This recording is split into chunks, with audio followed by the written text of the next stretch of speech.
¿Y si te dijera que un simple acto de bondad en medio de la noche puede salvarte de una muerte que ya estaba escrita? Hay decisiones que parecen insignificantes, momentos que pasan desapercibidos, pero en el universo nada se olvida. Todo lo que haces, para bien o para mal, regresa a ti, tarde o temprano. A veces, lo que das hoy se convierte en el escudo que te protege mañana. Un alma sacrificada en la noche. En los antiguos días del reino de Castilla, en tiempos donde el destino aún se escribía con sangre y votos silenciosos al cielo, vivía un joven estudioso llamado don Esteban Morales. Nacido en una familia de campesinos de La Mancha, su inteligencia y humildad eran como fuego bajo cenizas, silenciosas pero ardientes. Esteban no perseguía riquezas ni aplausos. Su único deseo era servir a la justicia con un corazón recto. Después de años de estudio riguroso bajo lámparas de aceite y ayunos voluntarios, fue finalmente nombrado juez del remoto condado de Sierra Clara, una tierra solitaria, olvidada entre montañas eternamente cubiertas por la niebla y el eco de historias no contadas. En su primer viaje hacia este nuevo destino, el sol se escondió temprano detrás de colinas y riscos. La noche cayó repentinamente, como si el cielo mismo quisiera advertirle. El sendero era una serpiente de barro, rodeado por árboles silenciosos y sombras que se alargaban como manos invisibles. Los caballos ya no querían avanzar. El viento, afilado como cuchilla, silbaba entre los dientes de la montaña. Esteban, con su capa de lana y una lámpara temblorosa en la mano, vislumbró a lo lejos un punto de luz. Una posada solitaria, vieja como arrancada de otro tiempo. Golpeó la puerta de madera hinchada por la humedad. Le abrió un posadero con mirada huidiza y manos nerviosas, frotándolas con una tela sucia mientras sus ojos evitaban los de Esteban. «Disculpe, señor», dijo en voz baja. «La posada está llena esta noche. Quizás en otro lugar». «¿Otro lugar?», gruñó Esteban entrecerrando los ojos. «No hay otro en medio de estas montañas. ¿Acaso me ve como un fantasma que puede flotar entre riscos?» El posadero se removió incómodo. Esteban, con la firmeza de quien ha mirado la injusticia a los ojos, insistió: «No puedo seguir caminando en esta oscuridad. No pido lujo, solo un rincón donde no muera congelado esta noche». El hombre dudó, tragó saliva. Finalmente, con voz resignada: «Mi propia habitación está vacía. Si no le incomoda, puede quedarse allí. Yo dormiré junto al fuego». Esteban asintió sin una palabra más. La habitación era pequeña, apenas una cama de paja, una vela gastada y el olor a humedad impregnado en las paredes. Aún así, el juez se sintió agradecido. Se quitó las botas, rezó en silencio por el alma de su madre y se dejó abrazar por un sueño ligero. Pasada la medianoche, su vejiga lo despertó. Salió con cuidado, cruzando el pasillo hasta el patio trasero, guiado por la débil luz lunar. Fue entonces cuando lo vio. En un rincón, cubierto apenas por una manta vieja, temblaba un joven. Tenía el rostro pálido como hueso, los labios morados por el frío y vestía un uniforme de estudiante. Tosía con fuerza, como si cada tos arrancara un pedazo de su alma. Estaba solo, abrazado a sus propios huesos, mirando el suelo como si le pesara el mundo. Esteban se detuvo. Algo en aquella escena le perforó el pecho. No por la miseria del joven, sino por la sensación intensa de reconocimiento. Una voz muda dentro de él murmuró que eso no era una coincidencia. Algo no encajaba, algo se escondía. Compadecido por el frío que mordía hasta los huesos y el destino cruel que parecía haber caído sobre aquel joven como una sombra kármica, don Esteban no pudo quedarse impasible.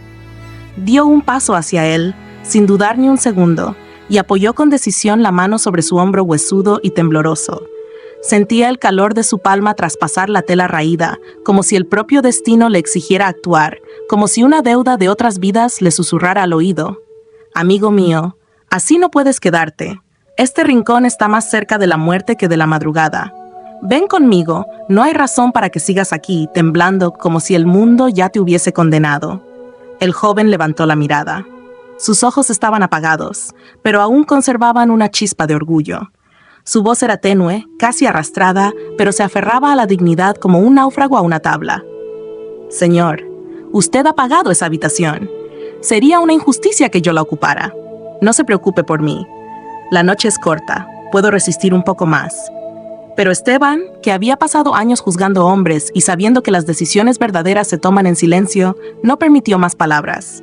Sus cejas se fruncieron y sus manos, ahora firmes, sujetaron al joven como si lo arrancaran del abismo. Basta de testarudez. Si permaneces aquí hasta el amanecer, no quedará nada de ti más que un cadáver helado. No puedo permitir que mueras en esta noche por orgullo ni por falsa cortesía. No en mi presencia. Entra y descansa. Lo demás no importa. Y sin más, lo empujó con suavidad pero sin opción hacia la habitación. Cerró la puerta tras él, lo arropó con la manta más gruesa, encendió de nuevo la vela que se había extinguido y lo dejó sobre el camastro, envuelto en una modesta calidez que parecía en ese momento el último refugio del mundo. Luego, sin un suspiro de queja, salió al patio helado y se acomodó bajo el alero de la cocina. Se cubrió con su capa y apoyó la cabeza contra la piedra húmeda. Nadie lo había obligado a ceder su lugar, pero su alma conocía un peso que no podía ignorar. Había algo más grande que él, guiando cada paso. Cuando el cielo empezó a clarear y los gallos lejanos anunciaron el nuevo día como un tambor lejano del karma que regresa, el posadero se acercó a la habitación con el rostro aún cubierto de sueño. Tenía intención de recoger unas mantas antes de que el viajero partiera. Empujó la puerta con indiferencia, pero no llegó a entrar más que medio paso. Lo que vio lo detuvo de golpe. El joven yacía sobre la cama, pero no dormía. Sus brazos estaban extendidos como quien se rinde, el torso cubierto de manchas oscuras ya secas y una expresión de dolor congelada en su rostro. Heridas múltiples, profundas como las que deja el odio ciego. Había sido asesinado durante la noche, en el mismo lecho donde Esteban habría dormido. El grito del posadero rasgó la mañana como un cuchillo. ¡Dios eterno! ¡No puede ser!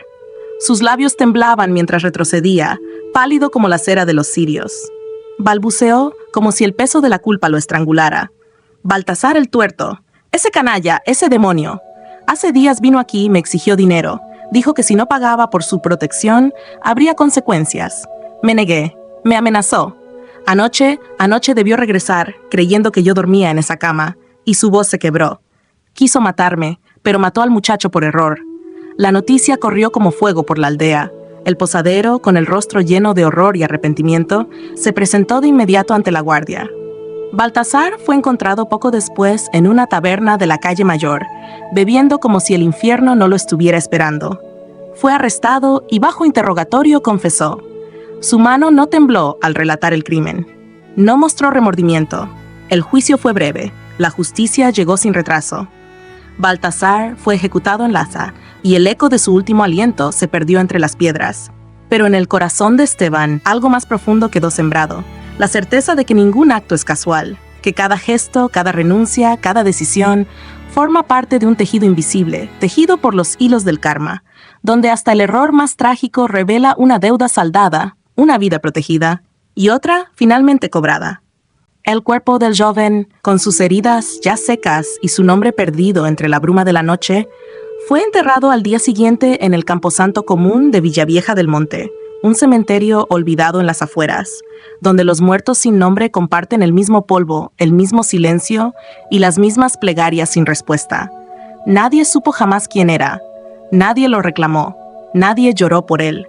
Las autoridades, al no encontrar identidad, lo registraron como viajero desconocido. Otro cuerpo más entre tantos, otra sombra tragada por la historia. Pero para don Esteban no era un cualquiera. Aquel joven había dormido en su cama. Había recibido la muerte destinada para él. Su sangre era, de algún modo, el precio de su propia vida. Al caer la tarde, Esteban fue solo hasta el cementerio. El aire olía a tierra removida y hojas húmedas. Se arrodilló frente a la pequeña cruz sin nombre, colocó unas hojas secas de laurel que ardieron lentamente y cerró los ojos. No dijo palabras. Solo dejó que su silencio hablara con el alma de aquel muchacho. Desde aquel día, su vida cambió de raíz. Ya no juzgaba desde la ley fría, sino desde la compasión ardiente.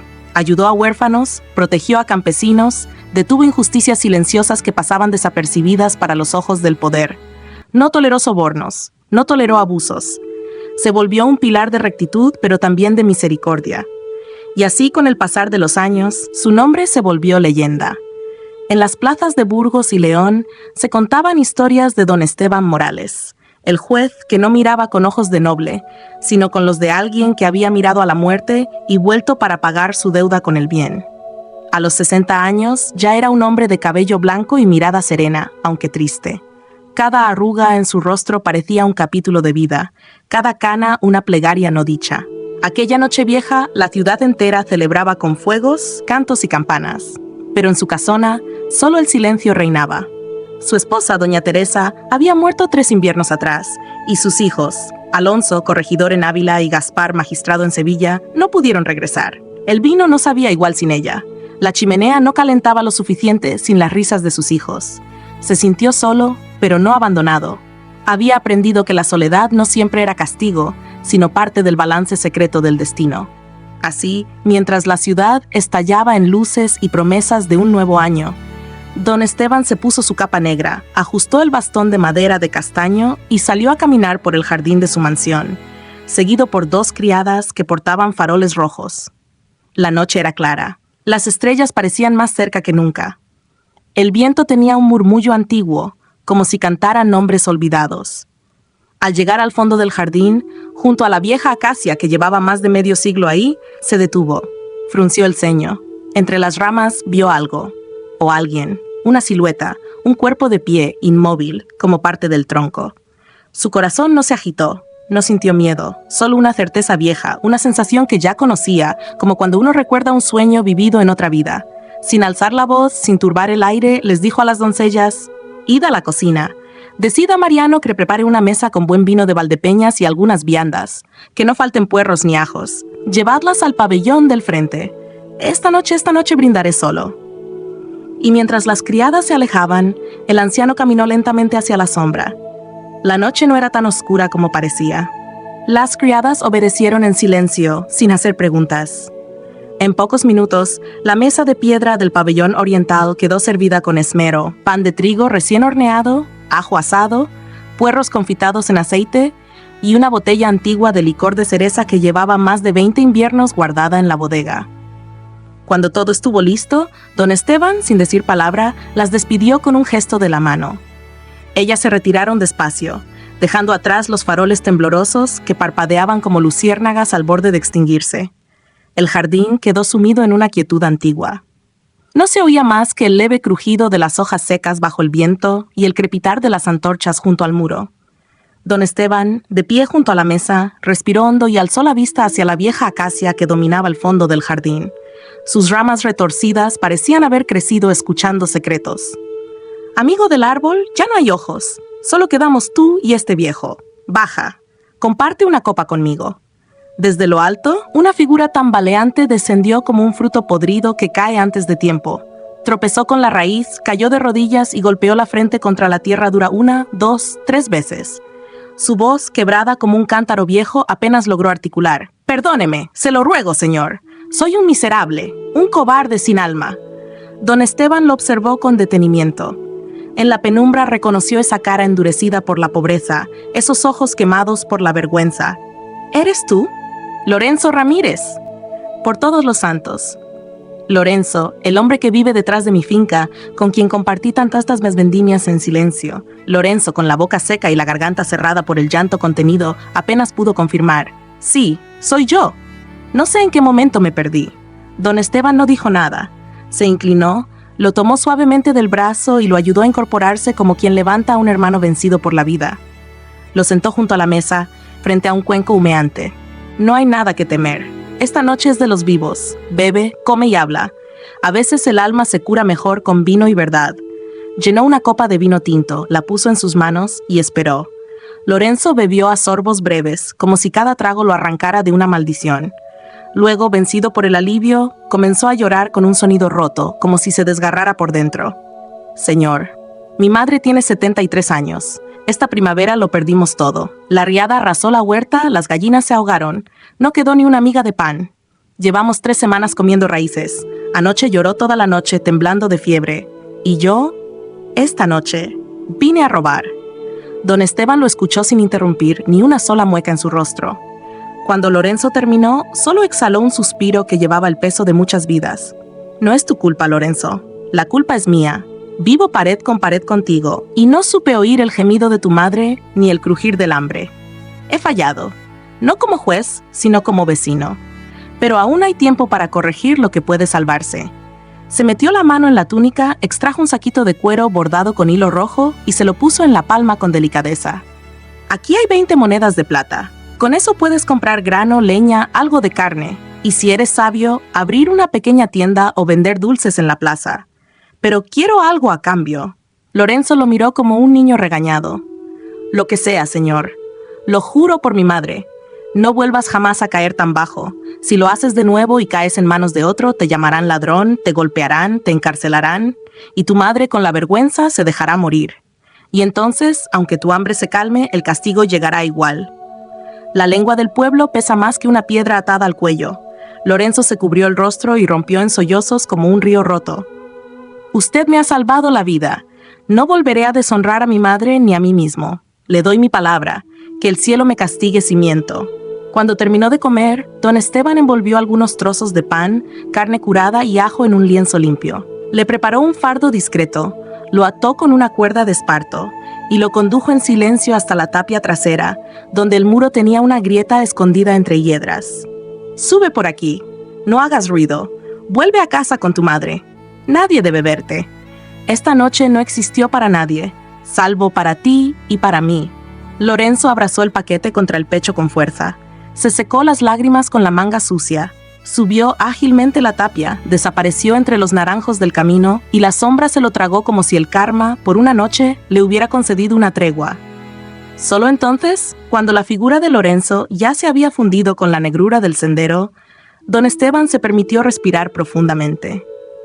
Esperó algunos minutos más, contemplando las brasas que quedaban en el farol del pabellón, como si necesitara cerciorarse de que el destino había cerrado un círculo. Después, llamó a las criadas con una voz suave pero firme. Ellas acudieron prestas, con los delantales aún limpios, esperando instrucciones. Al llegar al pabellón, se detuvieron de golpe. La mesa estaba desbordada de señales, platos vacíos apilados con prisa, copas manchadas de vino hasta el borde, trozos de pan desgarrados por dedos ansiosos, huesos roídos hasta el tuétano. Había migas por todas partes, como si media docena de hombres hambrientos se hubiesen sentado allí. Las botellas, abiertas y ladeadas, aún conservaban el perfume dulce del licor. Las doncellas intercambiaron una mirada incrédula. Se susurraron al oído, sin atreverse a decirlo en voz alta. ¿El señor se lo ha comido todo él solo? El misterio le celó la piel por un instante. Pero al ver que don Esteban, sentado aún junto a la mesa, tenía el rostro tranquilo, los ojos serenos y una sonrisa leve, la misma que llevaba años sin mostrar, no se atrevieron a interrogar. Simplemente se inclinaron, recogieron con cuidado cada plato, cada copa, y se retiraron con el corazón más liviano que cuando llegaron. Pasaron los años como pasa la lluvia sobre los tejados viejos, sin hacer ruido pero dejando huella. 8 inviernos más tarde, una mañana de enero, don Esteban Morales falleció en su cama, sin dolor, sin súplica, sin remordimiento. Su rostro, al morir, parecía el de alguien que por fin ha soltado una carga que llevaba siglos arrastrando. El día del entierro, la ciudad de Villavieja del Monte se vistió de luto. Las campanas de la iglesia resonaron más allá del valle. La calle principal, aquella que bordeaba su casona de piedra y laureles centenarios, se llenó como en las grandes procesiones. Comerciantes, labradores, alcaldes, antiguos condenados que habían recibido su compasión y mujeres que alguna vez acudieron a él pidiendo justicia por sus hijos. Todos estaban allí. Nadie faltó. El cortejo avanzaba lentamente entre coronas de flores silvestres, lágrimas y silencios prolongados. El féretro, cargado sobre hombros de vecinos, parecía flotar en un río de respeto. La ciudad entera detenía su latido. De repente, cuando ya la procesión llegaba a las puertas del camposanto, apareció una comitiva que nadie esperaba. Desde el este, descendiendo la cuesta de San Bartolomé, un grupo de monjes con túnicas color sepia rompió el murmullo general. Iban descalzos, con la cabeza descubierta a pesar del frío, y al frente caminaba un fraile anciano, encorvado, de rostro arrugado como pergamino, con los ojos enrojecidos y los labios apretados como si contuvieran un alarido. Algunos lo reconocieron y susurraron con asombro. Es Fray Sebastián, el sabio de San Miguel de la Montaña, el mismo que enseña en los conventos de Zaragoza y Sevilla. El rumor se extendió como fuego entre paja. Nadie entendía qué hacía un monje de tanta altura espiritual allí, caminando entre la plebe, con los pies descalzos y el alma desbordada. Cuando llegó junto al ataúd, no pronunció palabra.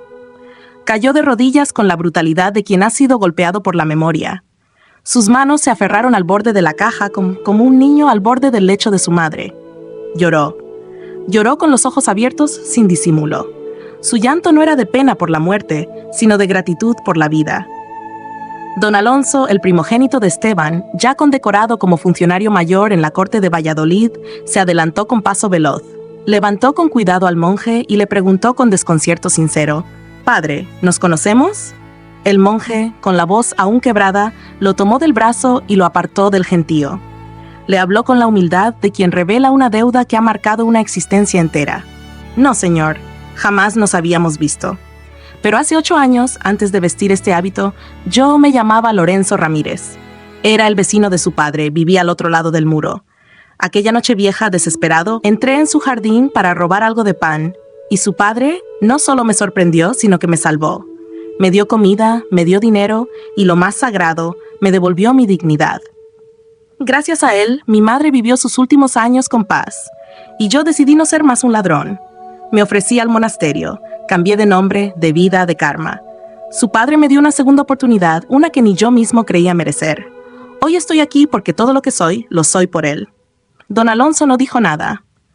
Guardó silencio como quien asiste al juicio final de su padre, no ante la justicia de los hombres, sino ante la ley invisible del universo. Miró en torno, los rostros que lloraban, las manos que bendecían, los ojos que agradecían, y entendió, con una claridad que lo traspasó.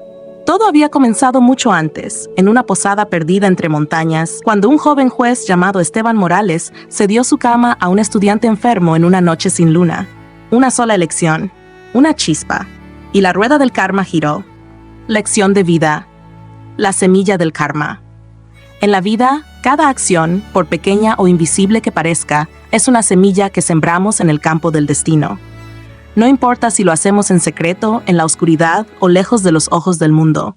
El universo lo registra todo, porque el karma no necesita testigos. Don Esteban no salvó una vida por buscar recompensa. No dio monedas por ser aplaudido. Actuó desde la compasión, y esa elección silenciosa cambió el curso de su existencia y la de muchos otros. El bien que sembró en una noche cualquiera regresó multiplicado incluso después de su muerte. Porque así funciona la ley del karma. Todo lo que das, vuelve. Todo lo que haces, pesa. Todo lo que niegas, te será negado. Todo lo que ofreces, un día regresará a ti. El ladrón arrepentido se convirtió en monje. La compasión de un hombre salvó un alma, y esa alma oró por él hasta el último aliento. Haz el bien aunque nadie te vea. Perdona aunque nadie te lo pida. Da aunque no te sobre. Porque en el tejido invisible del universo, nada se pierde, nada es en vano. Todo vuelve.